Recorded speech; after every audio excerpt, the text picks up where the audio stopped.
আবারও বলছি, না পোষালে বেরিয়ে যান। সেকুলারদের বলছি, ভারতে না পোষালে গেট আউট। ভারতকে ওর বাবার সম্পত্তি নাকি? ওর বাপ তৈরি করেছিল? মহিক রঞ্জন ঘোষ, আপনাকে বলছি, আপনার বাবার কি সম্পত্তি ভারত? আপনি তৈরি করেছিলেন? আপনার বাবা তৈরি করেছিল?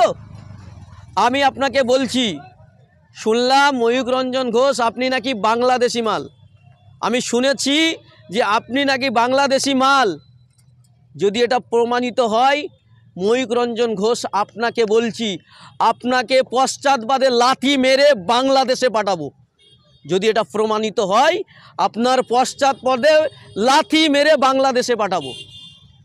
প্রিয় দর্শক, আপনারা ইতিমধ্যেই জেনেছেন যে রিপাবলিক বাংলার সাংবাদিক মহিক রঞ্জন ঘোষের বিরুদ্ধে ইতিমধ্যেই পশ্চিমবাংলার বিভিন্ন থানায় মামলা হয়েছে, অভিযোগ দায়ের করা হয়েছে। কারণ এই রিপাবলিক বাংলার সাংবাদিক মহিক রঞ্জন ঘোষ দেশদ্রোহী কথাবার্তা বলেছেন। এই মহিক রঞ্জন ঘোষ তিনি সংবিধান বিরোধী কথা বলেছেন এবং তিনি রীতিমতো সেকুলারপন্থী ধর্মনিরপেক্ষ মানুষগুলোকে দেশ থেকে বেরিয়ে যেতে বলেছেন, বলছেন গেট আউট। হ্যাঁ, এই কথাগুলো বলেছেন। এই কথাগুলো নিয়ে আলোচনা করব। আলোচনা করার পূর্বে আপনাদেরকে বলবো, যারা ভিডিওটি আপনারা ইউটিউবে দেখছেন, ইউটিউব চ্যানেলটি সাবস্ক্রাইব করবেন। আর যদি আপনি ভিডিওটি ফেসবুকে দেখে থাকেন, ফেসবুক পেজটি ফলো করবেন। এবং ভিডিওটি আপনাকে শেষ পর্যন্ত দেখতে হবে, কারণ এই মহিক রঞ্জনের বিরুদ্ধে আজকে সমস্ত তথ্য আপনাদের কাছে ফাঁস করব। তো চলুন শুরু করা যাক।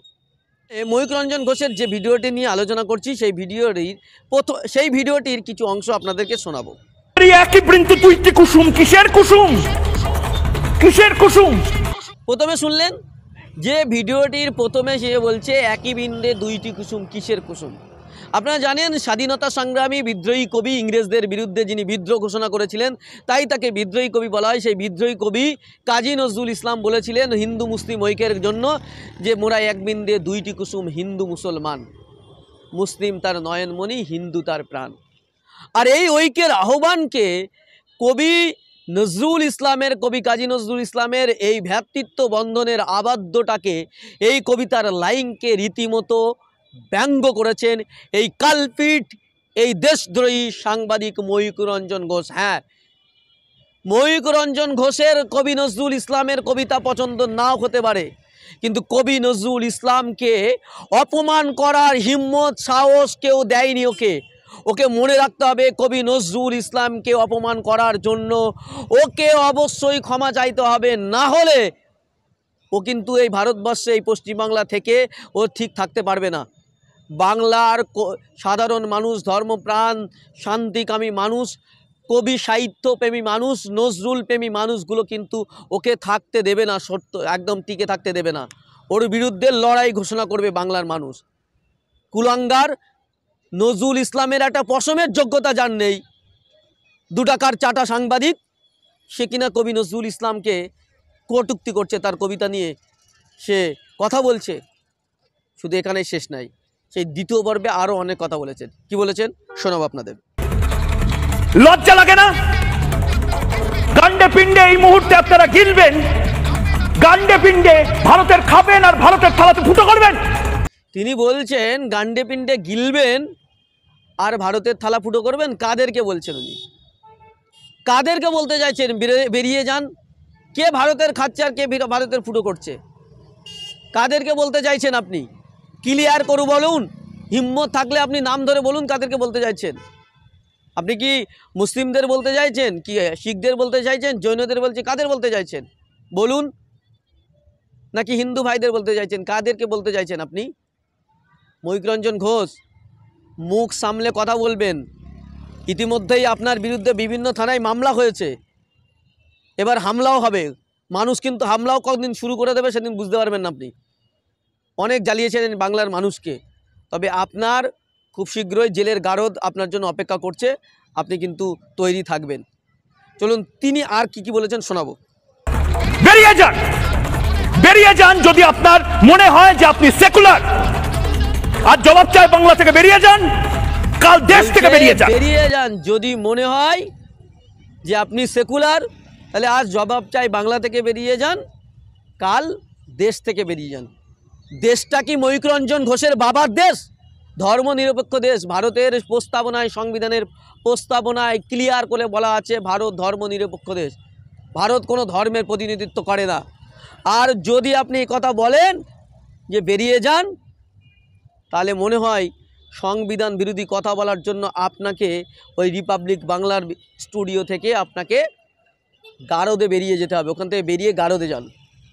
আর সে গারদে যাওয়ার ব্যবস্থা বাংলার মানুষ অলরেডি তৈরি করে ফেলেছে। আপনার খুব শীঘ্রই আপনি গারদে যাচ্ছেন।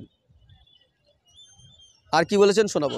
কারণ ভারতের সংবিধান থেকে সেকুলারিজম ওয়ার্ডটাকে সরিয়ে দিতে হবে। অনেক হয়েছে। সেকুলারিজম কোনোদিন আমাদের ভারতবর্ষ ছিল না। আমাদের ভারতবর্ষ টুকরো হয়েছিল দ্বিজাতি তত্ত্বের ওপর। এই নিকপশু পানা অনেক বছর হয়েছে। ইন্দিরা গান্ধী শুরু করেছে এই সেকুলারিজম ওয়ার্ড।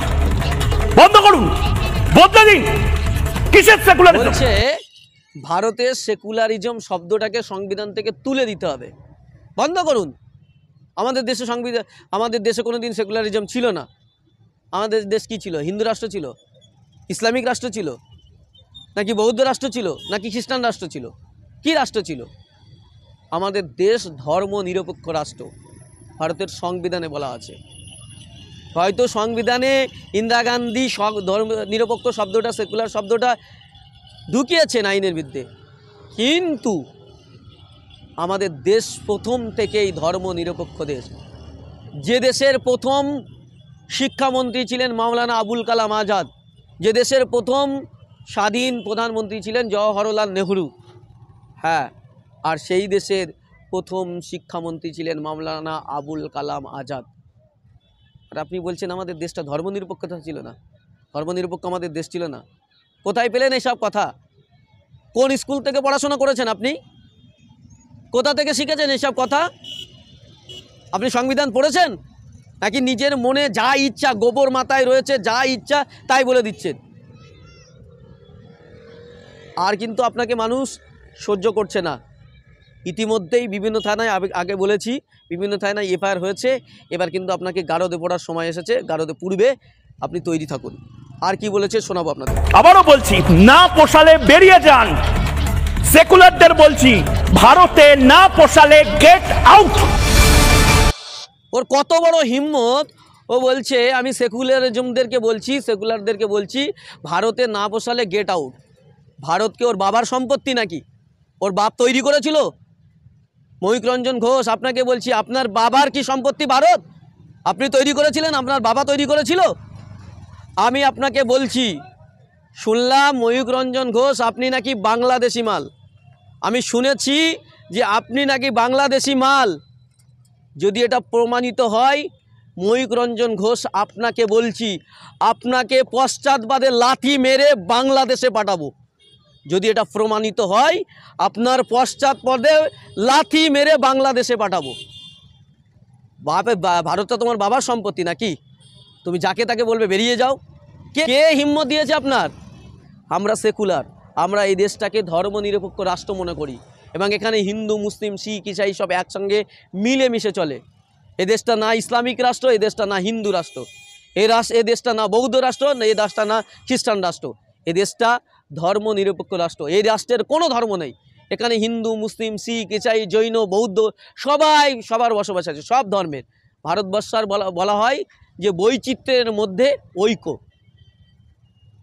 তাহলে আপনি কোথা থেকে পেলেন এই সংবিধান বিরোধী, এই দেশদ্রোহী কথা বলার জন্য? আপনার বিরুদ্ধে বাংলার মানুষ ইতিমধ্যেই আপনার বিরুদ্ধে ব্যবস্থা নিয়েছে, এবং খুব শীঘ্রই আপনাকে জেলের গারদে যেতে হবে। তার জন্য প্রস্তুতি থাকুন, এবং আমরা সব রকম প্রস্তুতি নিচ্ছি আপনার মতো কুলাঙ্গার সাংবাদিকদেরকে জেলে পাঠানোর জন্য। এবং আমি বলে দিই, আমি একজন সাংবাদিক, আমি নিজে যাদবপুর বিশ্ববিদ্যালয়ে এই মুহূর্তে পড়াশোনা করছি সাংবাদিকতা নিয়ে।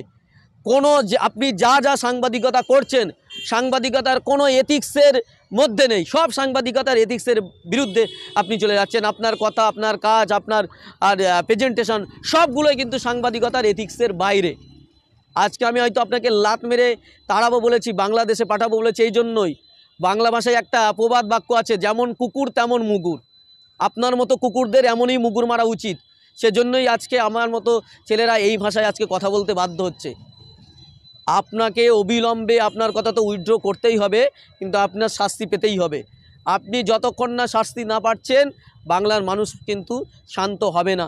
আপনাকে অবশ্যই জেলের গারদে পড়তে হবে। আপনি তৈরি থাকুন। আপনার বিরুদ্ধে সমস্ত রকমের ব্যবস্থা নেওয়া হচ্ছে, আইনি ব্যবস্থা, আইনি পথে আপনার বিরুদ্ধে ব্যবস্থা নিয়ে বাংলার মানুষ আপনাকে গারদে পুরবেই।